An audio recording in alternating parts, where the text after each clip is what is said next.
जय श्री कृष्णा। आप सभी को मार्गशीर्ष मास के 22वें दिन की ढेरों शुभकामनाएं। प्रिय दर्शकों, आज मार्गशीर्ष मास का 22वां दिन है और आप सुन रहे हैं मार्गशीर्ष मास महात्म्य में। मार्गशीर्ष मास महात्म्य में जो कि भगवान विष्णु के द्वारा स्वयं कहा गया है।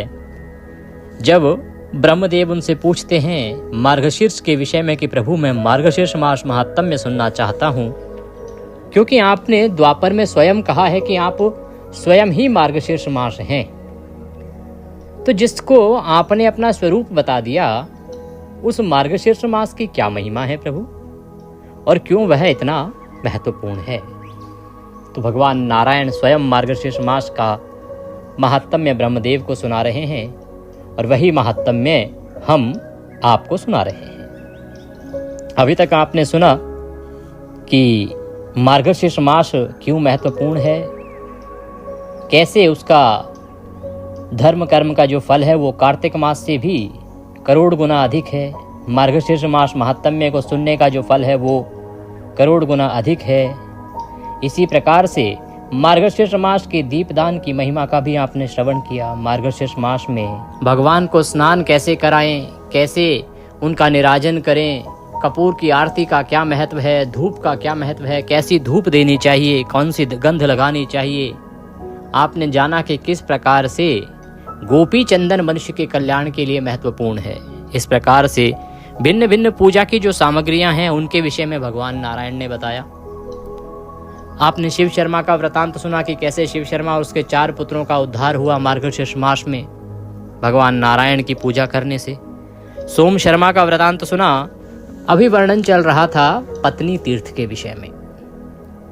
पत्नी तीर्थ के विषय में वर्णन होते समय जो देवी शुक्ला हैं, एक वेद पाठी ब्राह्मण की पत्नी, और जब वेद पाठी ब्राह्मण यात्रा पर चले जाते हैं उन्हें बिना बताए, क्योंकि वो बहुत प्रेम करते हैं अपनी पत्नी से, पत्नी उन्हें बड़े प्रेम करती है, लेकिन ब्राह्मण देव को पता लगा कि तीर्थ यात्रा तो आवश्यक है जीवन में, अब पत्नी को ले जाऊंगा तो बड़ा कष्ट उठाना पड़ेगा बेचारी को। तो वो सुबह सुबह निकल गए। जैसे ही वो उठी उसको पता लगा स्वामी चले गए हैं। वो बड़ा रुदन करती हैं, बड़ी परेशान होती है, पीड़ा में रहती है। अंततः वह कहती है कि जब तक पति नहीं आएंगे मैं सब कुछ त्याग दूंगी, ना भोजन करूंगी, व्रत का उपवास का पालन करूंगी, पृथ्वी पर शयन करूंगी, मलिन वस्त्र पहनूंगी, नए वस्त्र नहीं पहनूंगी, ना श्रृंगार करूंगी। जब तक पति नहीं आएंगे मेरे लिए कोई सुख साधन काम का नहीं है। सखियां समझाती हैं कि अरे ऐसे क्यों कर रही है, ऐसे ना करना, अरे आ जाएंगे, कह के तो गए हैं तीर्थ यात्रा पर जा रहा हूं, तो तू अपना जीवन क्यों खराब करती है। तो वहां पर देवी शुक्ला जो है चरित्र सुनाना आरंभ करती हैं, जिसमें एक सूकर और सूकरी का चरित्र आता है कि कैसे वह स्त्री अपने पति के ना रहने पर किस प्रकार से चीजों का, वस्तुओं का उपभोग करती थी और उसे किन कर्मों की क्या सजा प्राप्त हुई। इसी प्रकार से वृतांत आया महाराज उग्रसेन का, जो बड़ा प्रेम करते थे अपनी पत्नी से, लेकिन जब वो अपने पिता के वहां गई तो किस प्रकार से वह अपने पति को भूल के अन्य सुख साधनों का उपभोग करने लगी, और उसके साथ किस प्रकार से उस दुष्ट राक्षस ने छल किया, जिसका परिणाम हुआ कंस जैसा महाराक्षस। इन वृतांतों को शुक्ला जो है अपनी सखियों को सुनाती है कि कहती है कि अब बताओ क्या मुझे अभी भी सुख साधनों का उपभोग करना चाहिए अगर मेरे पति यहाँ पर नहीं है तो। वो कहती है मैंने पुराणों में नारी धर्म का बहुत वर्णन सुना है। ऐसी दशा में जब पति देव यहाँ उपस्थित नहीं है मैं किसी प्रकार का उपभोग, किसी भोग का उपभोग नहीं करूंगी। मेरे लिए ऐसा विचार निश्चय ही पापपूर्ण होगा। आज हम इससे आगे का वृतांत सुनेंगे कि वह पति परायणा स्त्री, एक सती स्त्री किस प्रकार से अपने जीवन को आगे यापन करती है, और वह ब्राह्मण देव तीर्थ यात्रा से लौटते हैं या नहीं लौटते हैं। इस बीच में शायद इंद्र द्वारा या कामदेव द्वारा उनके साथ छल भी किया जाएगा। वह वृतांत आज की कथा में श्रवण करेंगे। आइए आरंभ करते हैं। आपसे निवेदन है कि यह पावन पुनीत मार्गशीर्ष मास महात्म्य का वीडियो है तो कृपया वीडियो को एक बार लाइक अवश्य कर दीजिएगा। परमेश्वर वासुदेव की कृपा प्राप्त करने के लिए कमेंट बॉक्स में अवश्य लिखिएगा जय श्री हरि या ओम नमो भगवते वासुदेवाय। आप देख रहे हैं देवभूमि ज्योतिष संस्थान का प्रतिष्ठित यूट्यूब चैनल देवभूमि धार्मिक। चैनल पर नए हैं तो सब्सक्राइब करते जाइएगा, जिससे कि आपको इसी प्रकार के सही महात्म्य जो विलुप्त होने के कगार पर हैं, सभी लोगों के पास उपलब्ध भी नहीं है, वह पुराणों में वर्णित महात्म्य आप सुन सकें और प्रभु की कृपा प्राप्त कर सकें। आइए परम पूज्य गुरुदेव के चरणों की वंदना करते हुए आज का अध्याय आरंभ करते हैं। गुरुर्ब्रह्मा गुरुर्विष्णु गुरुर्देव महेश्वरः गुरुर्साक्षात् परब्रह्म तस्मै श्री गुरुवे नमः। बोलिए गुरुदेव महाराज की जय। या देवी सर्वभूतेषु मां सरस्वती रूपेण संस्थिता नमस्तस्यै नमस्तस्यै नमस्तस्यै नमो नमः। बोलिए सरस्वती महारानी की जय। बोलिए प्रथम पूज्य गणेश जी महाराज की जय। बोलिए विष्णु भगवान की जय। बोलिए मार्गशीर्ष मास महात्म्य की जय। आप सभी श्रोतागण को, सभी दर्शकों को मेरा नमस्कार। आइए आज की कथा आगे बढ़ाते हैं। तो भगवान विष्णु कहते हैं कि राजेंद्र, शुक्ला के मन में केवल पति का ही ध्यान था और पति की ही कामना थी। उसके सतीत्व का प्रभाव देवराज इंद्र ने भी भली भांति देखा तथा उसके विषय में पूर्णतया विचार करके वे मन ही मन कहने लगे, मैं इसके अविचल धैर्य और धर्म को नष्ट कर दूंगा। ऐसा निश्चय करके उन्होंने तुरंत ही कामदेव का स्मरण किया। तो देवी शुक्ला का सतीत्व और पतिव्रत धर्म इतना दृढ़ था कि समझो देवराज इंद्र को भी अपने सिंहासन के डोलने की आशंका हुई और उसने सोचा कि इससे पहले इसके सतीत्व के कारण, इसके पतिव्रत धर्म के पालन के कारण यह इतनी ऊंची पदवी को प्राप्त कर ले कि मेरे सिंहासन पर ही इसकी नजर पड़े, उससे पहले मैं इसका यह धर्म नष्ट कर दूंगा। ऐसा विचार करके देवराज इंद्र ने कामदेव को स्मरण किया, याद किया। क्या करते हैं देवराज? यही करते हैं।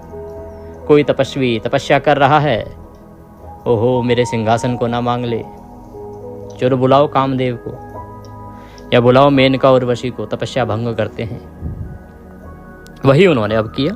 तो जैसे ही देवराज ने स्मरण किया, महाबली कामदेव अपनी प्रिय रति के साथ वहां आ गए और हाथ जोड़कर इंद्र से बोले, नाथ इस समय किस लिए आपने मुझे याद किया है? आज्ञा दीजिए, मैं सब प्रकार से उसका पालन करूंगा। इंद्र कहने लगे कि कामदेव, यह जो पातिव्रत्य में तत्पर रहने वाली महाभागा शुक्ला है, वह परम पुण्यवती और मंगलमयी है।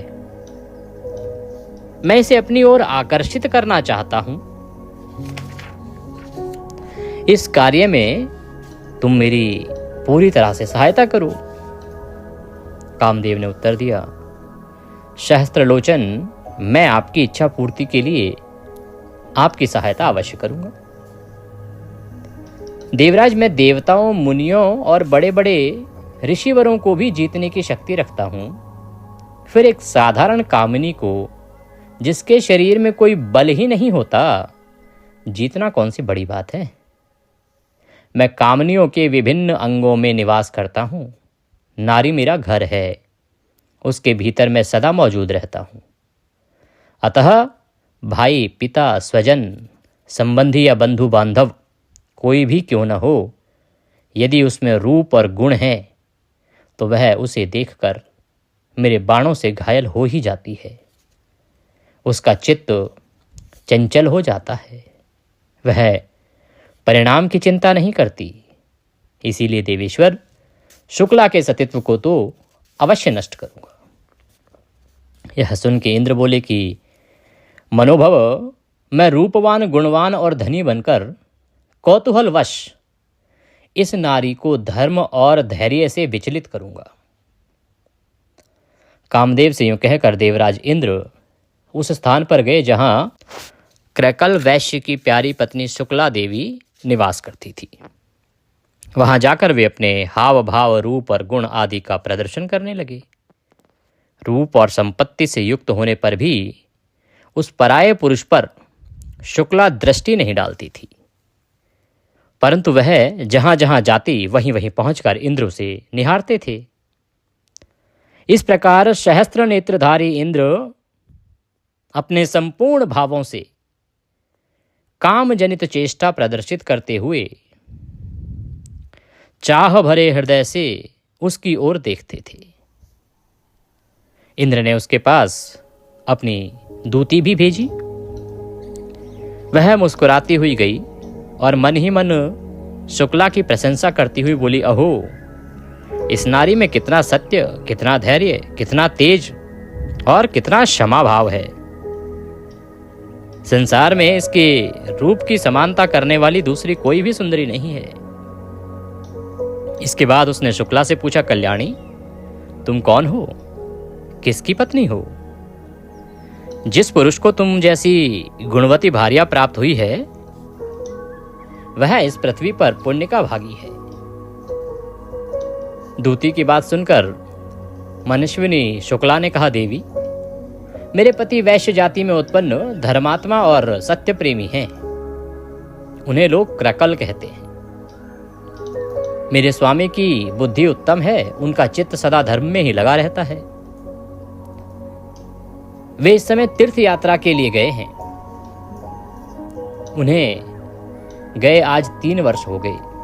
अतः उन महात्मा के बिना मैं बहुत दुखी हूं। यही मेरा हाल है। अब यह बताओ कि तुम कौन हो जो मुझसे मेरा हाल पूछ रही हो? शुक्ला का कथन सुनकर दूती ने पुनः इस प्रकार कहना आरंभ किया। कहती कि सुंदरी, तुम्हारे स्वामी बड़े निर्दयी हैं जो तुम्हें अकेली छोड़कर चले गए। वो अपनी प्रिय पत्नी के घातक जान पड़ते हैं। अब उन्हें लेकर क्या करोगी? जो तुम जैसी साध्वी और सदाचार परायण पत्नी को छोड़कर चले गए वे पापी नहीं तो क्या हैं? अरे बाले, अब तो वे गए, अब उनसे तुम्हारा क्या नाता है? कौन जाने वे कहां जीवित भी हैं या मर गए। जीते भी हों तो उनसे तुम्हें क्या लेना देना? तुम व्यर्थ ही इतना खेद करती हो। इस सोने जैसे शरीर को क्यों नष्ट कर रही हो? मनुष्य बचपन में खेल कूद के सिवा और किसी सुख का अनुभव नहीं करता। बुढ़ापा आने पर जब जरावस्था शरीर को जीर्ण बना देती है तब दुख ही दुख उठाना पड़ता है। इसलिए सुंदरी, जब तक जवानी है तभी तक संसार के संपूर्ण सुख और भोग हैं। इन्हें भोग लो। मनुष्य जब तक जवान रहता है तभी तक वह भोग भोगता है। सुख भोग आदि की सब सामग्रियों का इच्छा अनुसार सेवन करता है। इधर देखो, ये एक पुरुष आए हैं जो बड़े सुंदर, गुणवान, सर्वज्ञ, धनी तथा पुरुषों में श्रेष्ठ हैं। तुम्हारे ऊपर इनका बड़ा स्नेह है। ये सदा तुम्हारे हित साधन के लिए प्रयत्नशील रहते हैं। इनके शरीर में कभी बुढ़ापा नहीं आता। स्वयं तो ये सिद्ध हैं ही, दूसरों को भी उत्तम सिद्धि प्रदान करने वाले हैं। उत्तम सिद्ध और सर्वज्ञों में श्रेष्ठ हैं। लोक में अपने स्वरूप से सबकी कामना पूर्ण करते हैं। तो इस प्रकार से देवराज इंद्र जाते हैं। पहले देवी शुक्ला के आसपास आगे पीछे घूमते रहते हैं। वह पतिपरायणा स्त्री तनिक ध्यान भी नहीं देती, देखती भी नहीं कि कौन है। जबकि इंद्र ने जो स्वरूप बनाया है अपना, एक बहुत ही सुंदर, गुणवान, रूपशील, धनवान व्यक्ति का है, पर देवी शुक्ला उसकी तरफ देखती भी नहीं है। फिर वह अपनी एक दूती बनाता है और इंद्र दूती को भेजता है। दूती समझाने का प्रयास कर रही है, बहलाने फुसलाने का प्रयास कर रही है। कहती है कि वो तो आएगा ही नहीं तुम्हारा पति। अरे तुम जैसी गुणवान सुंदरी को छोड़ के चला गया, क्यों अपना जीवन व्यर्थ कर रही हो? सोने जैसा तुम्हारा शरीर है। फिर कहती है, अरे ये जो जीवन है ना, जवानी चली गई फिर आएगी नहीं। बाल व्यवस्था तुमने ऐसे बिगाड़ दी, बुढ़ापे में कुछ कर नहीं सकते, जवानी को भी तुम व्यर्थ गवा दोगी। तो ये जो जीवन है ये आया किस लिए? इसका उपभोग कब करोगी? अब उसे लगा शायद कि उसकी बातों का प्रभाव पड़ गया होगा, तो कहती है कि ये नौजवान हैं, देखो ये सब कुछ देने वाले हैं और तुम्हारे ऊपर इनका बड़ा स्नेह है। इस प्रकार से देवी शुक्ला को समझाने का प्रयास कर रही हैं, शीशे में उतारने का प्रयास कर रही हैं। देवी शुक्ला कहती हैं, दूती, यह शरीर मलमूत्र का खजाना है, अपवित्र है, सदा ही क्षय होता रहता है। शुभे ये पानी के बुलबुले के समान क्षणभंगुर है, फिर इसके रूप का क्या वर्णन करती हो। 50 वर्ष की अवस्था तक ही यह देह दृढ़ रहती है, उसके बाद प्रतिदिन क्षीण होती जाती है। भला बताओ तो मेरे इस शरीर में तुमने ऐसी क्या विशेषता देखी है जो अन्यत्र नहीं है। उस पुरुष के शरीर से मेरे शरीर में कोई भी वस्तु अधिक नहीं है। जैसी तुम, जैसा वह पुरुष, वैसा ही मैं, इसमें तनिक भी संदेह नहीं है। ऊंचे उठने का परिणाम पतन ही है। ये बड़े बड़े वृक्ष और पर्वत काल से पीड़ित होकर नष्ट हो जाते हैं। यही दशा संपूर्ण भूतों की है, इसमें रत्ती भर भी संदेह नहीं। द्वितीय आत्मा दिव्य है, वह रूपहीन है। स्थावर जंगम सभी प्राणियों में वह व्याप्त है। जैसे एक ही जल भिन्न भिन्न घड़ों में रहता है, उसी प्रकार एक ही शुद्ध आत्मा संपूर्ण भूतों में निवास करती है। घड़ों का नाश होने से जैसे सब जल मिलकर एक हो जाता है, उसी प्रकार आत्मा की भी एकता को समझो। स्थूल, सूक्ष्म और कारण रूप त्रिविध शरीर का नाश होने पर पंचकोश के संबंध से 5 प्रकार का प्रतीत होने वाला आत्मा एक रूप हो जाता है। संसार में निवास करने वाले प्राणियों का मैंने सदा एक ही रूप देखा है, किसी में कोई अपूर्वता नहीं है। काम की खुजलाहट सब प्राणियों को होती है। उस समय स्त्री और पुरुष दोनों की इंद्रियों में उत्तेजना पैदा होती है, जिससे वो दोनों प्रमत्त होकर एक दूसरे से मिलते हैं, शरीर से शरीर को रगड़ते हैं। इसी का नाम मैथुन है। इससे क्षण भर में और क्षण भर के लिए सुख प्राप्त होता है, फिर वैसी ही दशा हो जाती है।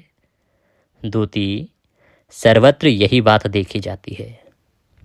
इसलिए अब तुम अपने स्थान को लौट जाओ। तुम्हारे प्रस्तावित कार्य में कोई नवीनता नहीं है। कम से कम मेरे लिए तो इसमें कोई अपूर्व बात नहीं जान पड़ती, अतः मैं कदापि ऐसा नहीं कर सकती।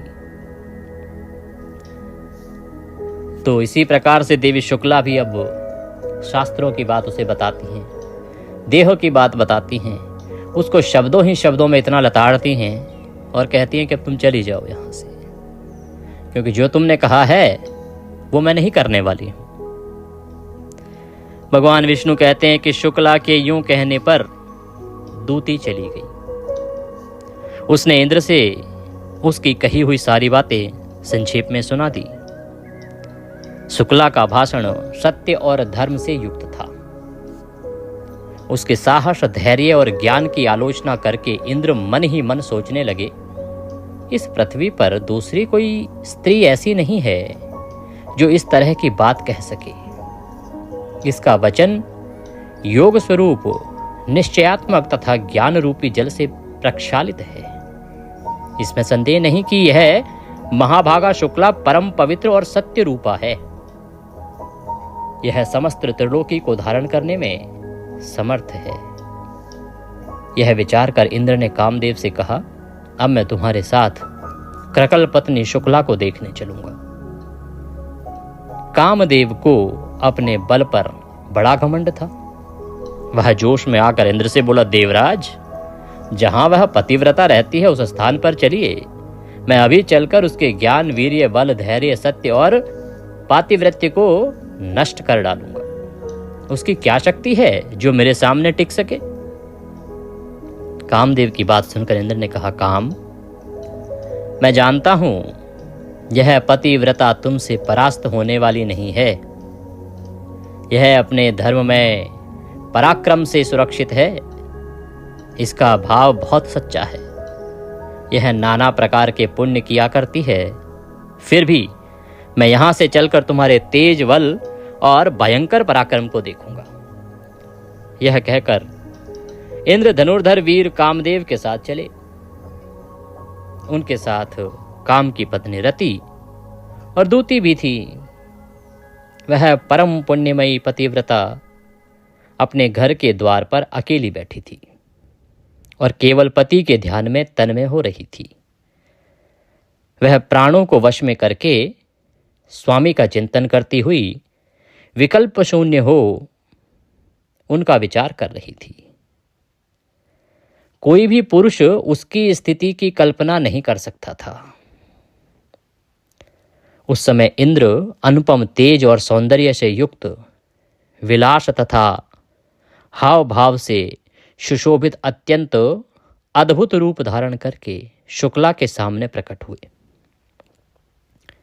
उत्तम विलास और काम भाव से युक्त महापुरुष को इस प्रकार सामने विचरण करते देख महात्मा क्रकल वैश्य की पत्नी ने उसके रूप गुण और तेज का तनिक भी सम्मान नहीं किया।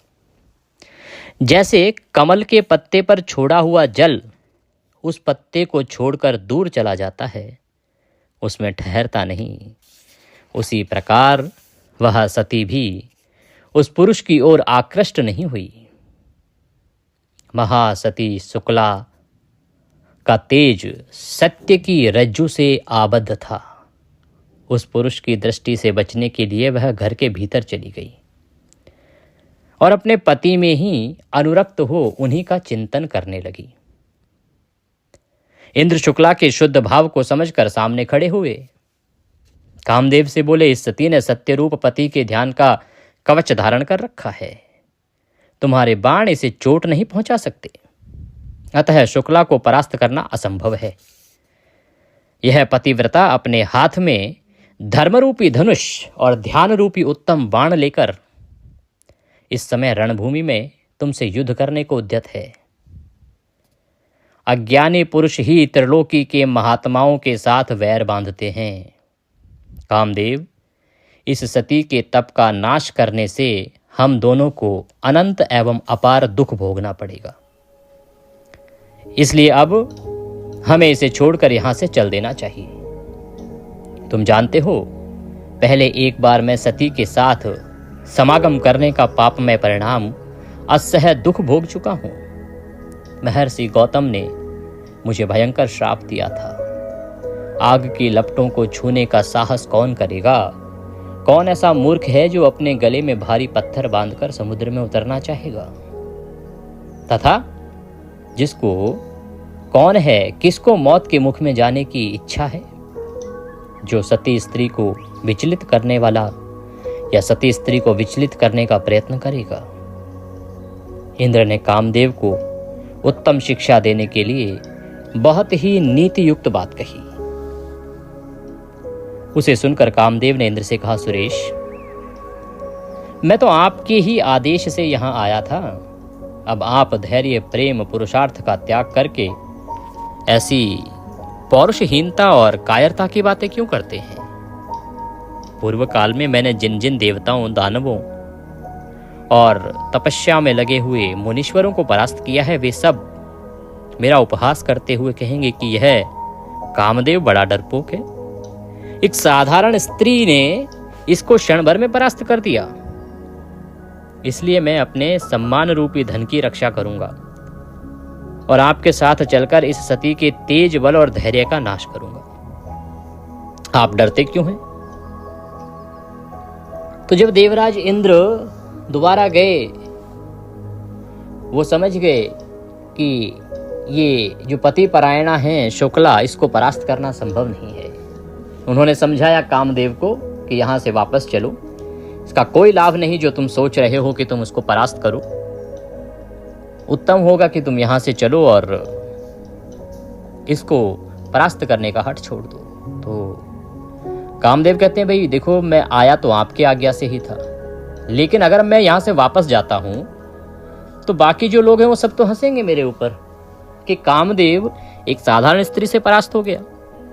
ना ना ना ना ना ना, मैंने अनेकों देव दानव बड़े बड़े ऋषियों की तपस्या भंग की है। ये साधारण स्त्री क्या चीज है? मैं वापस नहीं जाऊंगा। मैं कहूंगा कि आप मेरे साथ चलो और मैं इसका सतीत्व भंग करता हूं। आप डरो नहीं। देवराज इंद्र को इस प्रकार समझा बुझाकर कामदेव ने पुष्प युक्त धनुष और बाण हाथ में ले लिए तथा सामने खड़ी हुई अपनी सखी क्रीड़ा से कहा, प्रिय, तुम माया रचकर वैश्य पत्नी शुक्ला के पास जाओ। वह अत्यंत पुण्यवती, सत्य में स्थित, धर्म का ज्ञान रखने वाली और गुणज्ञ है। यहां से जाकर तुम मेरी सहायता के लिए उत्तम से उत्तम कार्य करो। क्रीड़ा से यूं कहकर वे पास ही खड़ी हुई प्रीति को संबोधित करके बोले, तुम्हें भी मेरी सहायता के लिए उत्तम कार्य करना होगा। तुम अपनी चिकनी चुपड़ी बातों से शुक्ला को वश में करो। इस प्रकार अपने अपने कार्य में लगे हुए वायु आदि के साथ उपयुक्त व्यक्तियों को भेजकर कामदेव ने उस महासती को मोहित करने के लिए इंद्र के साथ पुनः प्रयास किया। शुक्ला का सतीत्व नष्ट करने के उद्देश्य से जब इंद्र और कामदेव प्रस्थित हुए, तब सत्य ने धर्म से कहा, महाप्राज्य धर्म, कामदेव की जो चेष्टा हो रही है उस पर दृष्टिपात करो। मैंने तुम्हारे अपने तथा महात्मा पुण्य के लिए जो स्थान बनाया था उसे यह नष्ट करना चाहता है। दुष्टात्मा काम हम लोगों का शत्रु है, इसमें तनिक भी संदेह नहीं। सदाचारी पति, तपस्वी ब्राह्मण और पतिव्रता पत्नी, ये तीन मेरे निवास स्थान हैं। जहां मेरी वृद्धि होती है, जहां मैं पुष्ट और संतुष्ट रहता हूं, वहीं तुम्हारा भी निवास होता है। श्रद्धा के साथ पुण्य भी वहां आकर क्रीड़ा करते हैं। मेरे शांति युक्त मंदिर में क्षमा का भी आगमन होता है। जहां मैं रहता हूं वहीं संतोष, इंद्रिय संयम, दया, प्रेम, प्रज्ञा, लोभहीनता आदि गुण भी निवास करते हैं। वहीं पवित्र भाव रहता है। ये सभी सत्य के बंधु बांधव हैं। धर्म, चोरी न करना, अहिंसा, सहनशीलता और बुद्धि, ये सब मेरे ही घर में आकर धन्य होते हैं। गुरु शुश्रूषा, लक्ष्मी के साथ भगवान श्री विष्णु तथा अग्नि आदि देवता भी मेरे घर में पधारते हैं। मोक्ष मार्ग को प्रशस्तित और प्रकाशित करने वाले ज्ञान और उदारता आदि से युक्त हो पूर्वोक्त व्यक्तियों के साथ मैं धर्मात्मा पुरुषों और सती स्त्रियों के भीतर निवास करता हूँ। ये जितने भी साधु महात्मा हैं सब मेरे ग्रह स्वरूप हैं। इन सब के भीतर मैं उक्त कुटुंबियों के साथ वास करता हूँ। जो जगत के स्वामी, त्रिशूलधारी, वृषभ वाहन तथा साक्षात ईश्वर हैं, वे कल्याण में भगवान शिव भी मेरे निवास स्थान है। क्रकल वैश्य की प्रियतमा भार्या और मंगलमयी शुक्ला भी मेरा उत्तम ग्रह है, किंतु आज पापी काम इसे भी जला डालने के लिए उद्यत हुआ है। ये बलवान इंद्र भी काम का साथ दे रहे हैं।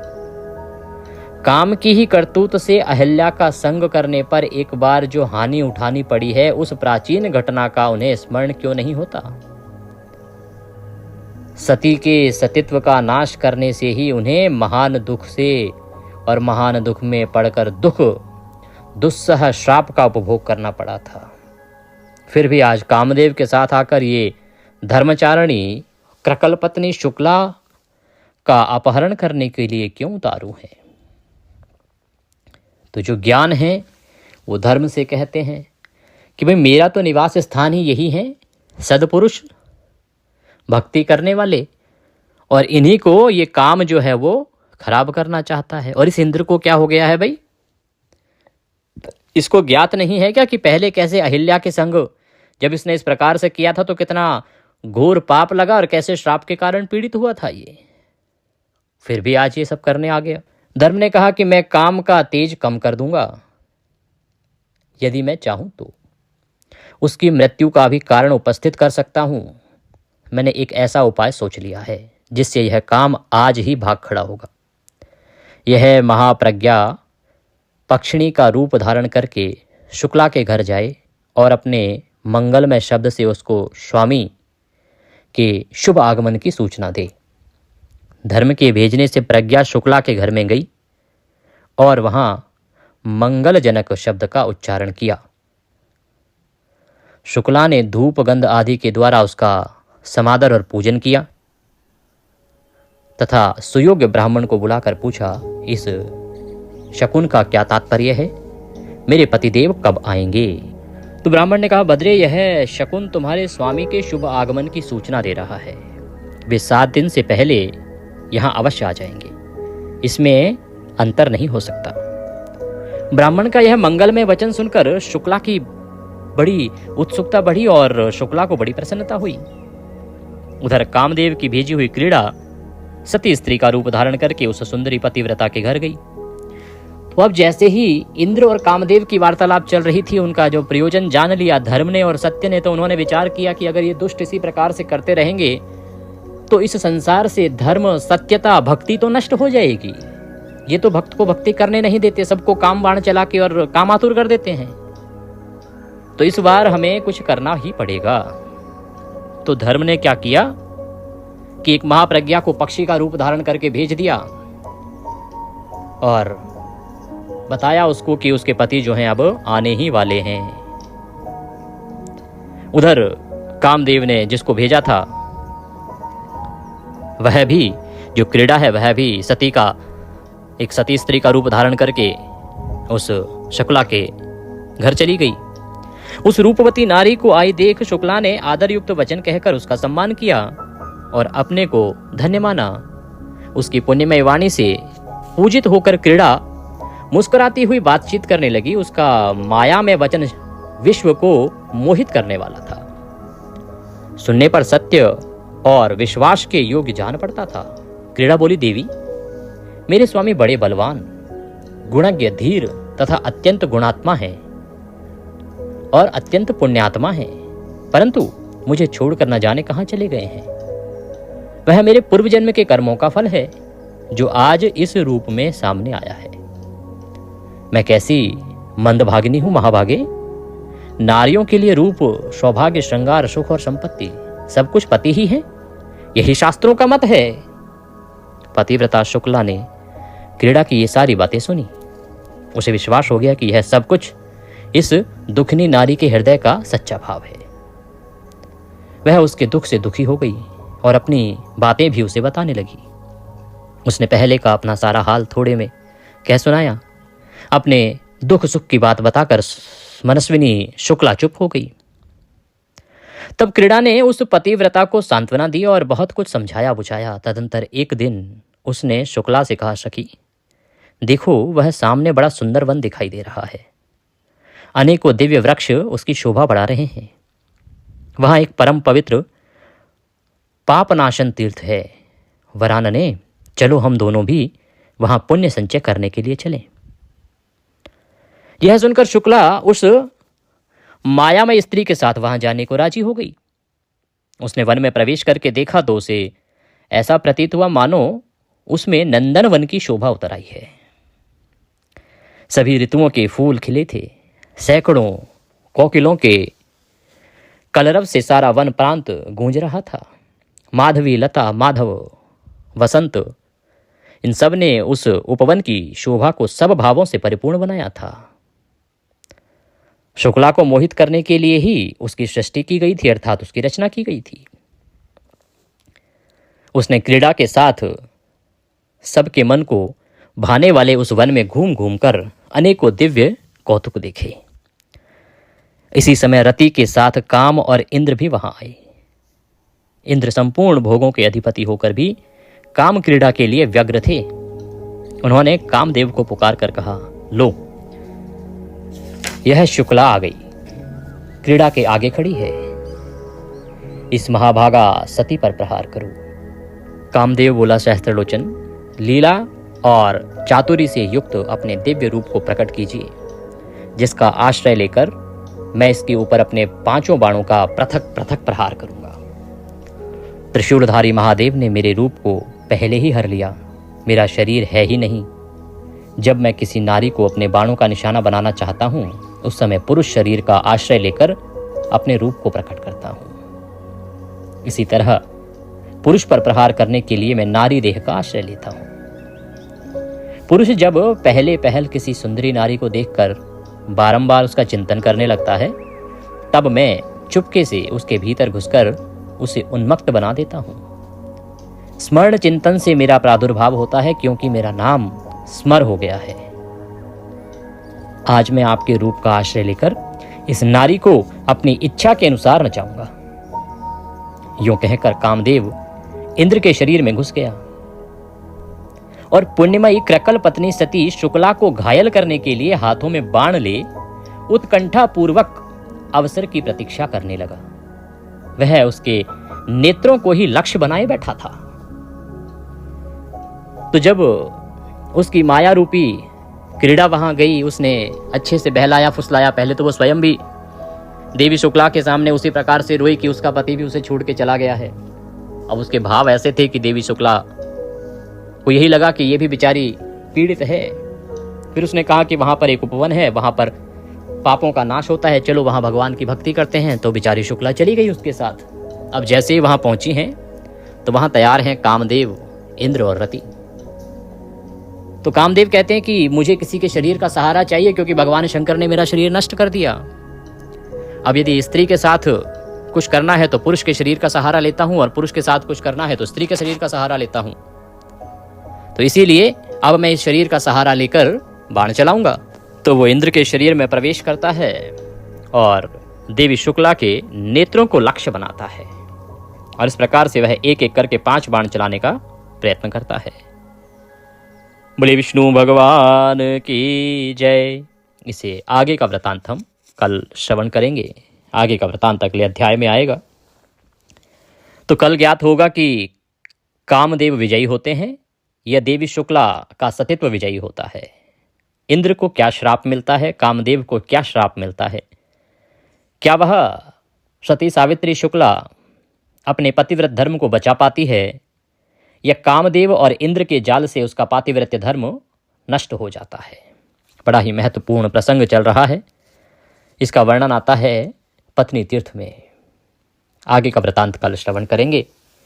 आज के पाठ के निमित्त यदि दक्षिणा आदि कुछ भी भेजना चाहते हैं तो स्क्रीन पर नंबर आ रहा है 900 से, उस पर भेज सकते हैं, या साथ में जो QR कोड आ रहा है उसको स्कैन करके भी सीधा हमारे बैंक खाते में भेज सकते हैं। आज अवश्य सुनिएगा श्रीमद् भागवत गीता का 2रा अध्याय। कल हमने महात्म्य सुनाया था, आज हम गीता के अध्याय का वर्णन करेंगे, क्योंकि गीता के जो अध्याय हैं उनके 2 स्वरूप हैं। एक आता है उस अध्याय का महात्म्य, जो भगवान शंकर के द्वारा माता पार्वती को सुनाया गया या भगवान विष्णु के द्वारा माता लक्ष्मी को सुनाया गया। इसे कहते हैं दूसरे अध्याय का महात्म्य। और दूसरे अध्याय का सश्लोक जो वर्णन आता है, ये वो है जो भगवान कृष्ण के द्वारा द्वापर में महाभारत के युद्ध के समय अर्जुन को कहा गया। तो जो भगवान कृष्ण ने अर्जुन को उपदेश दिया वह अध्याय आज हम श्रवण करेंगे। कल हमने दूसरे अध्याय का महात्म्य सुना था।